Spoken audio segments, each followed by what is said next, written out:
Aujourd'hui à l'émission, on vous a concocté un heureux mélange de découvertes gustatives et de sensations fortes. On débute le tout en allant visiter le vignoble au domaine Montvézo et ensuite on s'envoie en l'air avec Parasurvol Outaouais. C'est parti!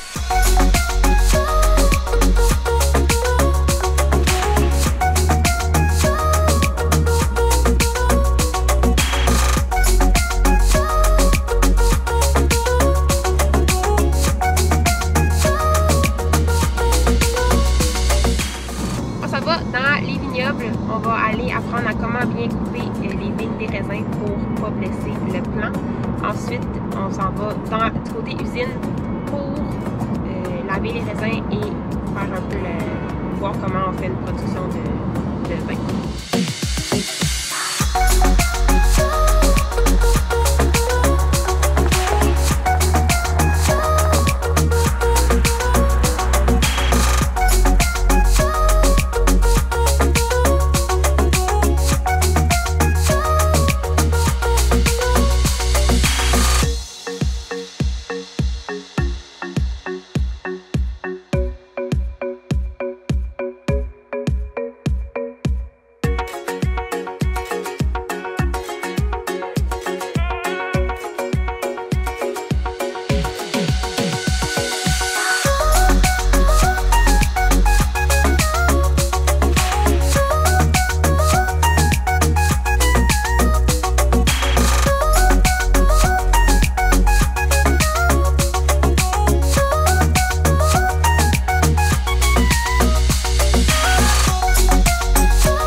Merci beaucoup, Linda, de nous recevoir au domaine Montvézo. Ça fait plaisir.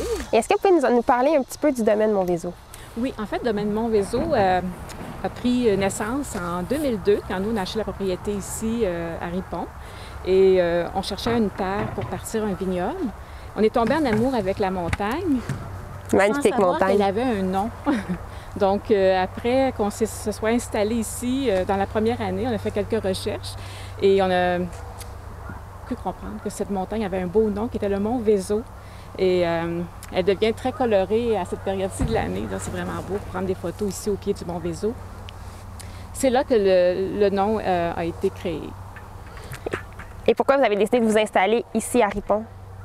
On cherchait vraiment un endroit quand même assez passante et aussi les terres étaient un petit peu plus abordables ici dans la région. Donc, pour nous, c'était très possible de pouvoir s'installer et partir un vignoble ici. Il y a beaucoup de frais au départ et puis dans notre projet, c'était viable de s'installer ici à Ripon. Pourquoi avez-vous décidé de faire un vignoble? Par passion, au départ, l'intérêt pour la culture de la vigne. Moi, je suis très artistique et mon conjoint aime travailler physiquement. Ça lui prend toujours un projet. Donc, je pense que les deux ensemble, ça faisait une belle équipe pour partir un vignoble. Et voilà, c'était vraiment dans un intérêt de passion au départ. Je sais que faire du vin, c'est tout un art, mais j'aimerais ça, en fait, découvrir, en apprendre un petit peu plus. Donc, est-ce que vous pouvez nous montrer comment bien découper les vignes et vraiment nous expliquer vos différentes sortes de cépages également? Bien sûr, ça me ferait plaisir. Ici, on a plusieurs cépages.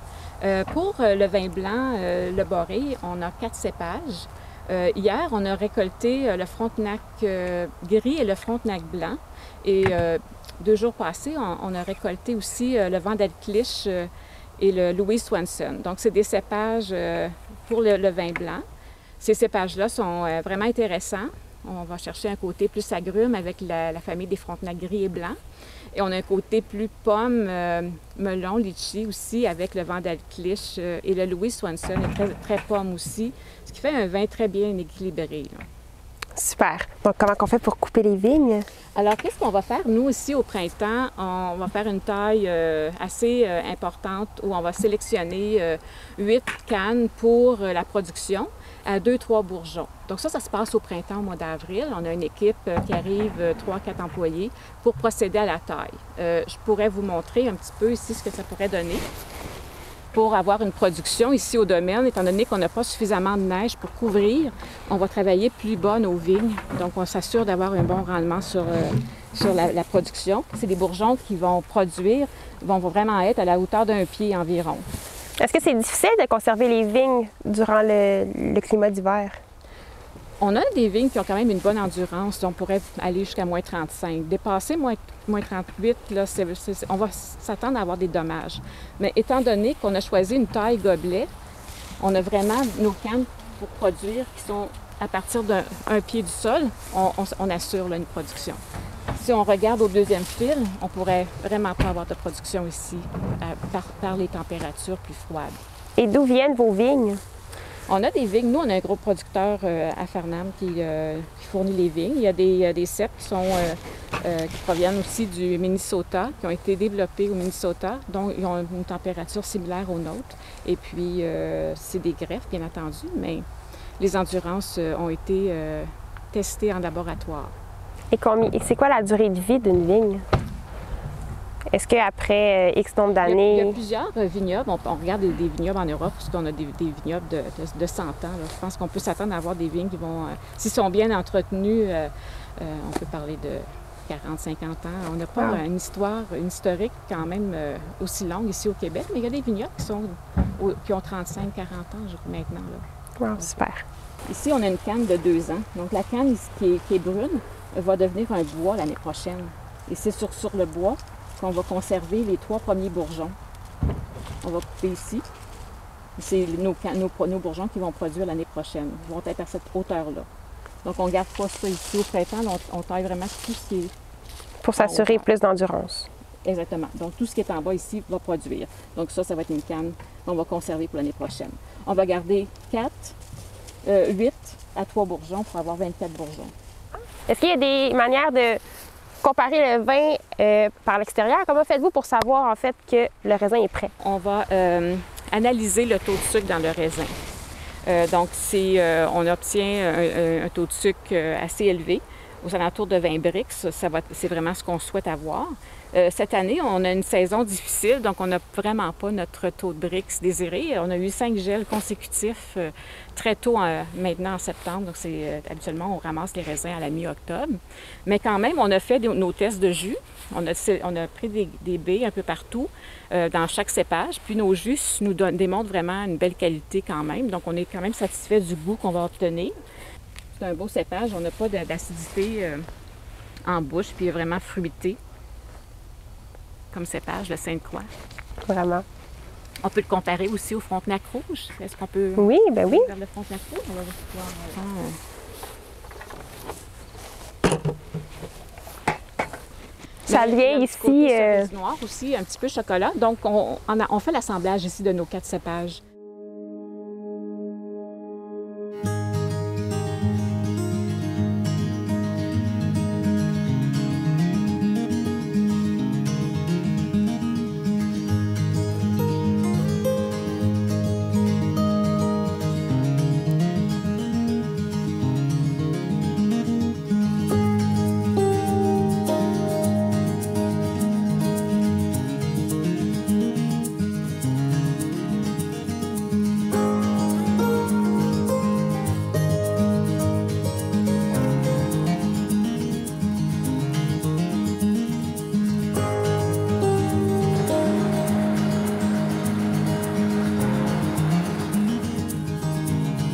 Merci beaucoup, Jean-Pierre, de nous recevoir au domaine Monvézo. Bienvenue. Et donc aujourd'hui, est-ce qu'on peut découvrir en fait comment on fait du vin? Oui, c'est assez rudimentaire. Nous autres, on a des petits équipements. C'est certain qu'il y a des vignobles qui ont des plus gros équipements, mais le principe est le même que peu importe la grosseur du vignoble. Le raisin est cueilli et puis est amené ici. Et puis, on va le passer dans un érafloir fouloir. Ça, un érafloir, ce que ça va faire, c'est que ça va enlever, quand on a une grappe de raisin complète, comme ça va enlever le grain et puis ça va sortir la rafle ici par terre. Okay. Que ça fonctionne. Et puis, dans cet appareil-là, il y a 3 vis sans fin. La première vis, elle va amener le raisin vers une sortie au fond ici, pour descendre le raisin et commencer à le travailler. La deuxième hélice, c'est comme des hélices, c'est un peu comme des hélices d'avion, si on veut, là. Et puis ce que ça fait, c'est que ça dégage la rafle et puis ça sépare la rafle du raisin lui-même. La rafle va sortir ici en avant et puis le raisin, les grains de raisin passent à travers un gros tamis assez grossier pour se retrouver dans un autre vis sans fin qui va amener ça vers la pompe en avant. C'est une pompe qui va pomper le mou, le jus, et puis on l'amène dans un boyau de 2 pouces comme ça, jusqu'à la presse. Donc ça ici, ça vient vraiment écraser le raisin. Ça va le défaire, ça va commencer à le défaire. Ça va commencer à... Quand ça sort... quand ça sort du tuyau, c'est rendu comme ça. OK. C'est juteux. Là, il y a moins de jus là, parce qu'il est goûté. Mais, donc, il y a seulement plus de il y a les peaux, les noyaux sont là-dedans, il y a le jus. Tout ce qui manque, c'est la rafle. La rafle, c'est la branche, c'est ce qui retient chaque grain. C'est pour ça qu'on appelle ça une érafleuse et un fouloir. Le raisin, nous autres ici, bon, c'est un élément qu'on veut améliorer avec le temps. Surtout cette année, c'est notre première grosse vendange, si on veut. On travaille encore avec des chaudières de 5 gallons pour ramasser le raisin. Et puis, on voudrait avoir plus des bacs qu'on peut amener avec le tracteur. Et puis, avoir une érafleuse peut-être un peu plus grosse, une presse plus grosse. La presse, c'est le point faible de ce processus-là. Dans le vin blanc, on érafle et puis on va presser avant d'amener le jus dans une cuve. Fait que c'est tout fait manuellement. La presse, c'est un presse à ballon. C'est un ballon qu'on gonfle avec de l'air comprimé. On amène la pression jusqu'à 3 bars de pression. 3 bars de pression, c'est à peu près 55-60 livres de pression. Pour te donner une idée, l'aqueduc chez vous, en ville, c'est à peu près 40 livres de pression. Fait que c'est 60 livres. Faut pas surpresser. Normalement, on va obtenir du volume de poids de raisin. On va retirer à peu près 65 % en jus. 65 à 70 %. Dépasser ça, bon, c'est pas impossible, mais si on surpresse trop, on va aller chercher des goûts peut-être indésirables, des amertumes. Fait qu'on va avoir le jus le plus fidèle possible, le plus goûteux. Et si on presse pas assez? Si on presse pas assez, on va avoir de la perte. OK. Et puis, c'est ça. Mais la presse, normalement, peu importe la presse, c'est sûr qu'il y a des presses plus performantes que ça. Ça, c'est tout simplement une pression. Il y a des presses qui vont avoir des cycles programmés, tant d'heures, puis ils vont presser, dépresser, bouger le mou à l'intérieur, represser. Moi, je fais tout ça manuel. Il faut que j'ouvre le couvercle. Le couvercle ici, c'est un gros couvercle de métal. Je vais dévisser. Et puis, quand il n'y a plus de pression, j'enlève la pression. Et puis, je vais rebouger à la main le mou pour le represser une dernière fois. Parfait. C'est une étape que je pourrais faire là, si vous voulez. On est rendu là. Ben oui, allez-y. Fait que là, il va y avoir du bruit, là, parce que je vais sortir la pression. Là.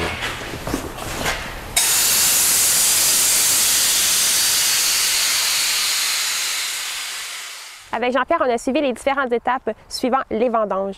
Donc, à l'arrivée sur place dans l'usine, on a les raisins qui arrivent en chaudière, qu'on les vide dans une grosse cuve qui font l'éraflage. Donc, toutes les branches des raisins sont triées. Et par la suite, ça va dans une autre cuve. À ce moment-là, ils sont pressés dans une grosse machine.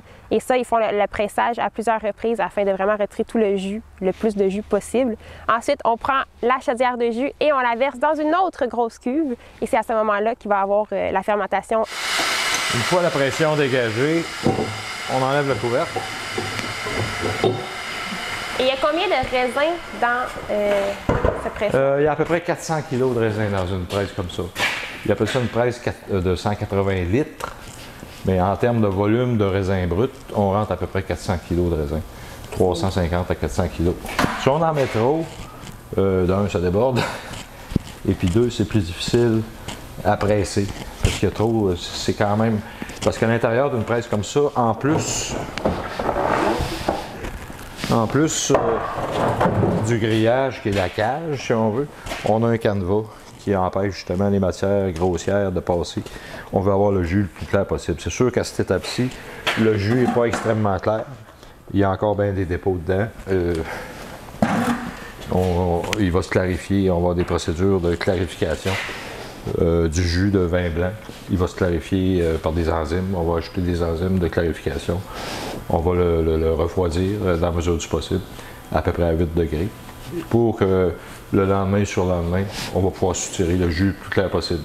Puis, pendant que ça presse, ben, le vin qui sort de la presse, on va le retourner en cuve. Il va y avoir des décantations naturelles qui vont se faire sur une période d'à peu près un mois et demi. Il y a une autre fermentation qui se produit aussi dans le cas des blancs ou des rouges, après fermentation alcoolique si on veut. c'est la fermentation malolactique. Malolactique, ça veut dire c'est la transformation de l'acide malique en lactique. Et puis ça va justement équilibrer, donner une particularité, ça va aider à réduire l'effet acide d'un vin. Puis aussi, ça va stabiliser le vin. Après, parce que si on ne fait pas les malos, si les malos ne se produisent pas, et puis on met le vin en bouteille, il risque de se produire en bouteille. Et puis ça se produit en bouteille, mais là, on ne veut pas ça parce qu'il va se former des gaz. Pouvez-vous nous expliquer c'est quoi la différence de la fabrication du vin blanc et du vin rouge? La grande différence, c'est au moment de l'éraflage. Le vin blanc, comme je l'expliquais tantôt, on va le passer à travers la presse pour avoir que le jus. Le vin rouge, lui, on va sortir directement de l'érafloir fouloir et envoyer le mou avec son jus dans une cuve de fermentation. Il y a une macération qui peut être pratiquée, il y a différentes techniques. Il y a de la macération, peut-être je rentre dans la terminologie un peu compliquée, là. Macération carbonique pour aller chercher des saveurs, etc., de la couleur. Et puis on va levurer, et puis ça va être fermenté. Le jus va être fermenté dans ses pots. On va aller chercher toute la couleur possible là, du raisin rouge pour avoir un vin le plus rouge possible, le plus foncé. Toutes les saveurs qu'on peut obtenir par rapport à... le vin blanc aussi, il y a des saveurs, mais dans le vin rouge, c'est la technique, c'est avec ses pots. Souvent, on va mettre, il y en a qui vont le faire en barrique de bois, il y en a qui vont ajouter des copeaux de bois ou pour donner des saveurs de bois durant la fermentation. Et ça, on ne fait pas ça avec le vin blanc? Le vin blanc, certains vont le faire, mais ça dépend des goûts qu'on va obtenir, là. Dans le blanc, on n'ira pas chercher du boisé comme on va le faire dans le rouge. On ne veut pas avoir un vin trop fumé non plus. Parce que les barriques sont souvent... on peut acheter des barriques avec... Là, on ne sort pas d'une autre étape. Là. Les barriques, l'intérieur d'une barrique, c'est brûlé. Ça peut être nature, brûlé médium ou brûlé excessif. Un peu comme le café. On va torréfier le café. Pour aller chercher des saveurs particulières, comme la torréfaction française, ça n'aura pas le même goût qu'un café, une torréfaction légère, brûlé léger, tu n'auras pas la même puissance. C'est un peu la même chose pour ce qui est des barriques, pour le vin. Et si vous laissez les pots avec le vin rouge, comment faites-vous par la suite pour... Par la suite, quand la fermentation est terminée, on va laisser, on va laisser le vin reposer pendant peut-être une semaine ou deux sur sa peau. Il y a un chapeau qui se forme. Tous les solides sont amenés à la surface, puis ça fait un chapeau quand même assez solide. C'est comme une grosse galette de peau de raisin pris ensemble. Et puis on va presser ça de la même façon qu'on le fait actuellement pour le vin blanc, avant fermentation. Là, après fermentation, on va faire le procédé de pressage du vin. Là, la fermentation a eu lieu. On a découvert les différentes étapes pour faire la fabrication du vin. C'est un long processus et c'était le fun de vraiment faire une immersion complète dans l'univers d'un vignoble. En tant que consommatrice de vin, j'aime avoir maintenant la conscience de tout le long travail derrière une bonne bouteille de vin, des années de travail, des années également d'attente pour avoir un si bon verre de vin.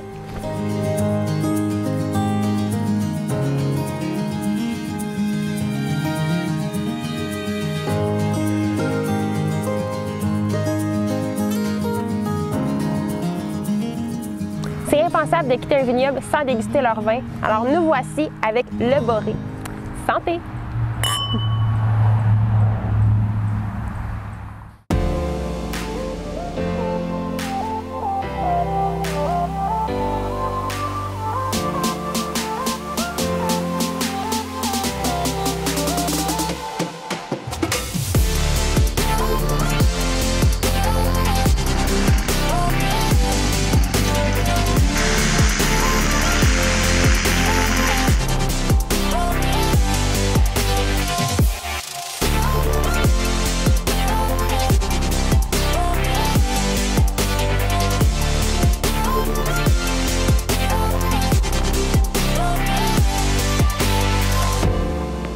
Merci beaucoup, Pierre, de nous recevoir chez Parasurvol Outaouais.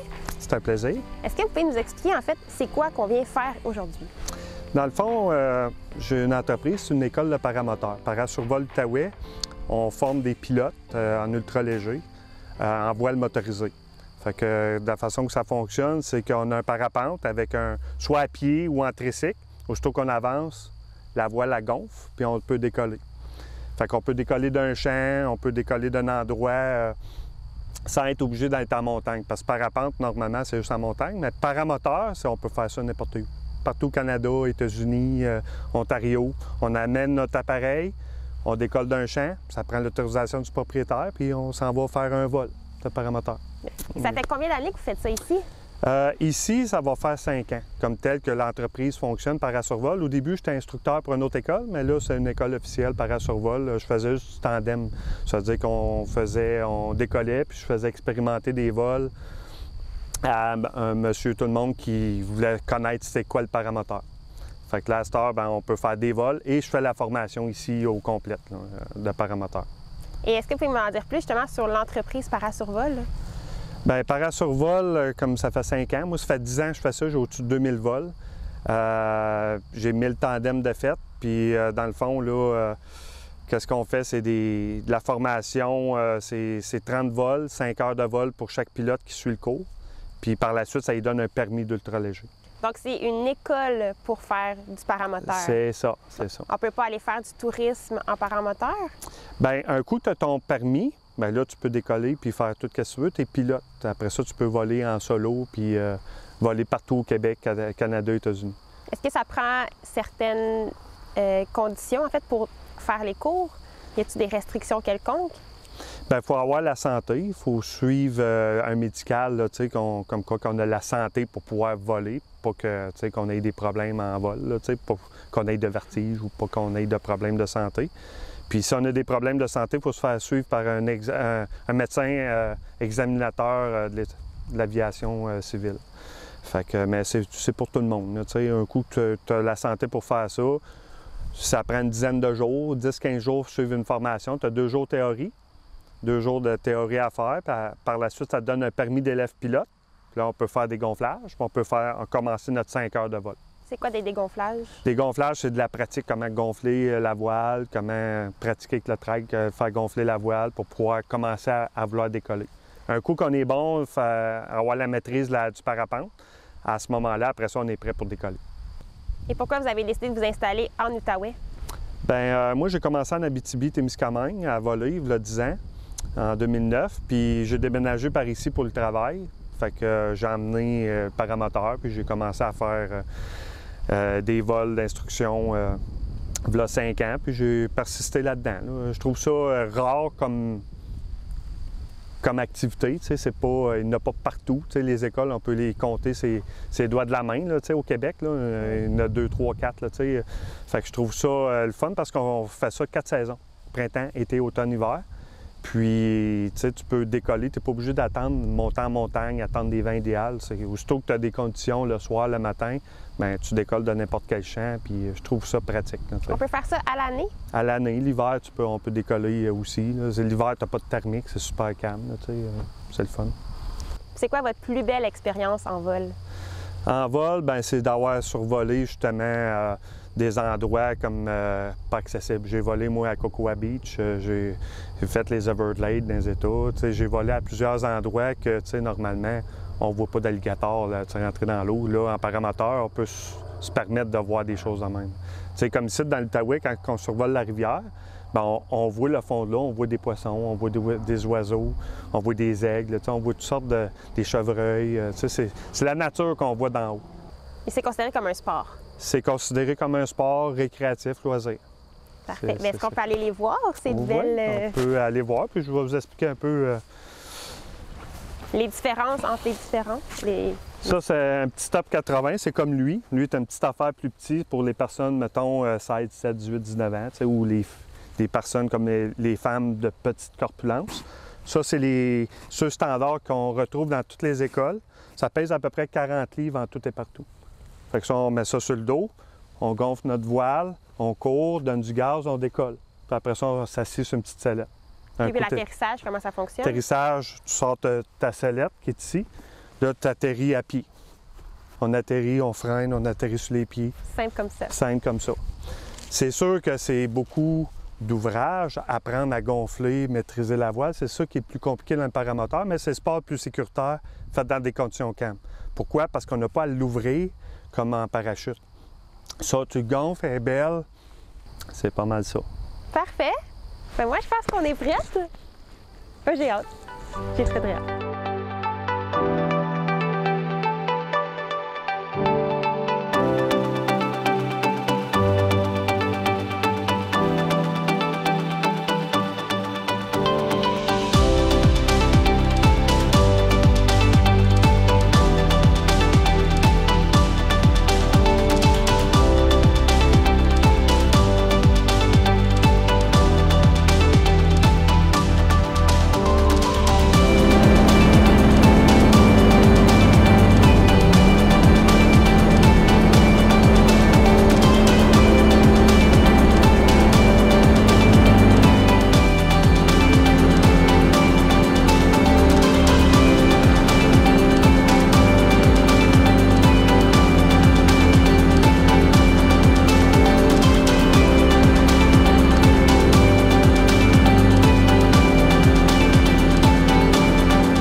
La vue, elle était magnifique. Avec la couleur dans les arbres, il a dit lui-même que c'était le plus beau moment pour venir essayer le paramoteur, que c'est incroyable avec les couleurs, que l'hiver, oui, c'est beau, c'est complètement différent.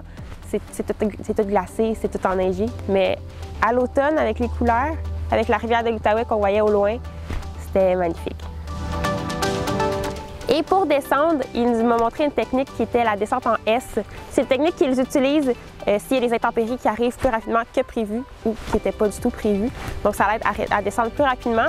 Et moi qui adore les sensations fortes, j'ai adoré.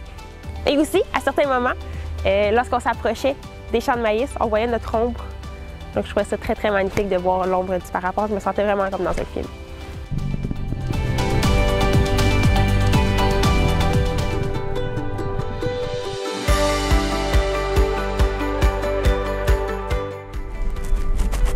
Merci à tous ceux qui nous ont reçus cette semaine. J'espère que vous avez eu autant de plaisir que moi et on se revoit la semaine prochaine.